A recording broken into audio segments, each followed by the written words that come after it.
Trump thinks U.S.-China could jointly solve world's problems. President Donald Trump set aside his blistering rhetoric in favor of friendly overtures to China on Thursday, trying to flatter his hosts into establishing a more balanced trade relationship and doing more to blunt North Korea's nuclear ambitions. Winding down his 2 days in Beijing, Trump suggested that if the U.S. and China jointly took on the world's problems, I believe we can solve almost all of them, and probably all of them. In the name of furthering that relationship, Trump largely shelved his campaign complaints about China, at least in public. He focused on exhorting Beijing to help with North Korea, an effort expected again to take center stage at an international summit in Vietnam on Friday. The Chinese rolled out a lavish welcome for the American president. Trump returned the kindness, heaping praise on China's 11 Jinping and predicting the two powers would work around entrenched differences. On Twitter later, Trump called his meetings with 11 very productive on both trade and the subject of North Korea. On trade, Trump criticized the very one-sided and unfair relationship between the U.S. and China. But unlike his approach during the campaign, when he castigated China for what he contended were inappropriate trade practices, Trump said Thursday that he didn't blame the Chinese for having taken advantage of the U.S. in the past. Trump said China must immediately address the unfair trade practices that drive a shockingly large trade deficit, along with barriers to market access, forced technology transfers and intellectual property theft. But I don't blame China, he said. After all, who can blame a country for being able to take advantage of another country for the benefit of its citizens? To applause, Trump said, I give China great credit. Reacting from afar, Senator Bob Menendez, D-N.J., said Trump's comments make the United States look weak and as if we are bowing to China's whim. Instead of giving China credit for stealing American jobs, the president should be holding China accountable. Menendez, a member of the Senate Foreign Relations Committee, is on trial for bribery.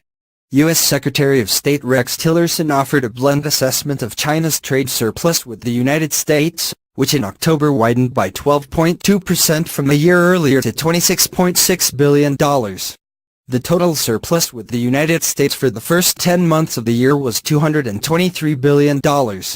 I think the best way to characterize it is that while we appreciate the long hours and the effort that our Chinese counterparts have put into those trade discussions, quite frankly in the grand scheme of a $300 to $500 billion trade deficit, the things that have been achieved are pretty small, Tillerson told reporters in Beijing. Tillerson also acknowledged there were differences in tactics and the timing and how far to go with pressure on North Korea. But he insisted that the two countries shared common objectives. There is no disagreement on North Korea, he said. The comments by Trump and his top diplomat came after lengthy meetings with 11.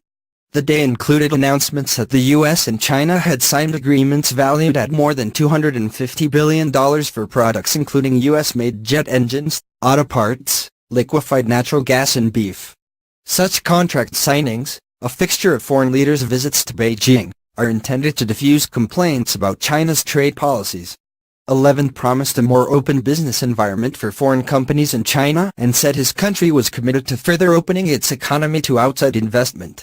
China will not close its doors and will open them even wider, he said, pledging that foreign companies in China, including American ones, would find the market more open, more transparent and more orderly.